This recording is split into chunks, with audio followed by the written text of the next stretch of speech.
Good morning viewers, আজকে আবার নতুন একটা রেসিপি নিয়ে চলে আসলাম। সেটা হচ্ছে মুগ ডাল লাউয়ের ঘন্ট। তো দেখুন কি কি লাগছে। সেটার জন্য লাউ লাগছে, এইভাবে কেটে নেওয়া হবে লাউগুলো। মুগ ডাল লাগবে এই পরিমাণে মুগ ডাল। আর লাগছে গুঁড়ো মশলার মধ্যে লাগছে আপনার হলুদের গুঁড়ো, জিরের গুঁড়ো, ধনের গুঁড়ো, আদা বাটা লাগবে, চেরা কাঁচা লঙ্কা কিছু লাগবে, আর ফোড়নে যাচ্ছে গোটা জিরে, শুকনো লঙ্কা আর তেজপাতা, আর এদিকে লাগছে ধনেপাতা। তো আসুন শুরু করা যাক কিভাবে রান্নাটা করি। কড়াই বসে গেছে, কড়াই গরম হয়ে গেছে। এর মধ্যে এবার দিয়ে দিচ্ছি মুগ ডালটা। মুগ ডালটা আগে শুকনো ভাজা করা হবে।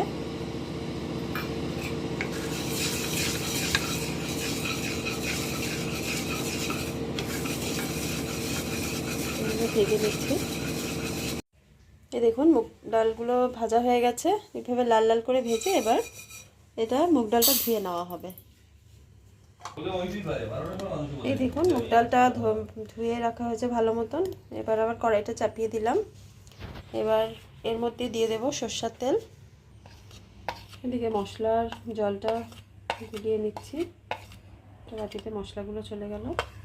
আদা বাটাটাও দিয়ে দিচ্ছি।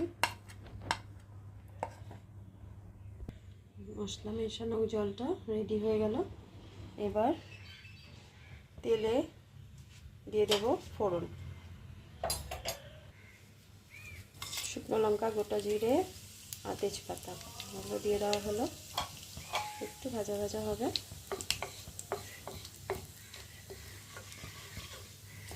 খুব তো কম তেলে আর কম মশলায় একটা খুব ভালো সহজ রেসিপি তৈরি হয়। দিয়ে দিলাম চেরা কাঁচা লঙ্কা,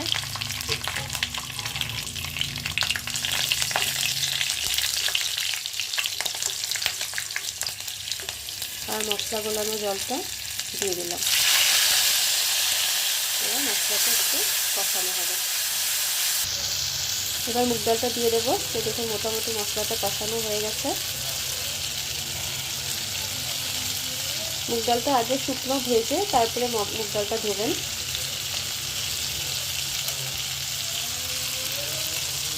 দেখুন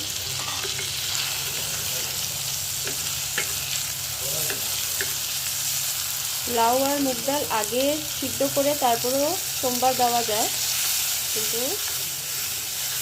এখানে আমি আগে সোমবারটা দিয়ে নিয়েছি।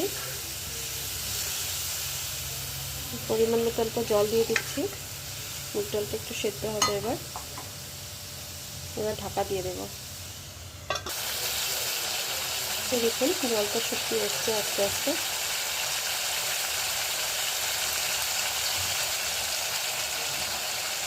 এবার ঠিক এই পর্যায়ে এখন লাউটা দিয়ে দিচ্ছি।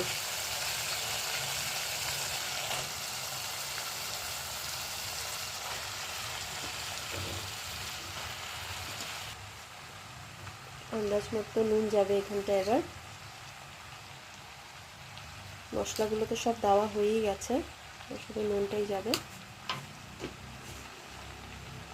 আপনার যেরকম ঝাল খান ওই বুঝে কাঁচা লঙ্কা দেবেন, আর নুনটাও পরিমাণ মতো আপনারা যেরকম খান ওইভাবে দেবেন আপনারা।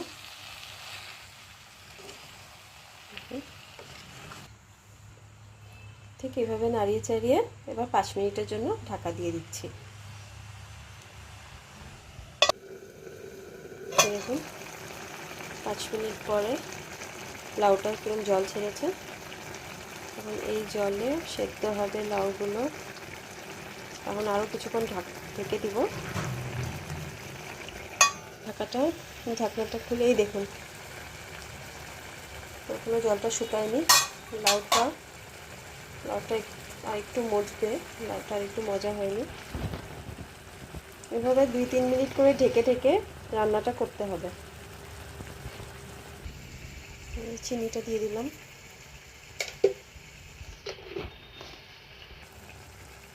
এবার ধনে পাতাটাও ছেড়ে দিচ্ছি।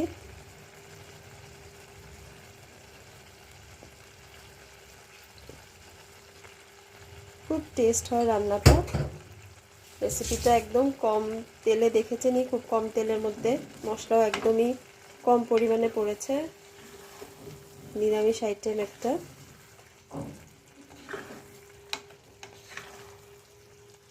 এবার একটু সময় আবার ঢেকে রেখে দিবেন।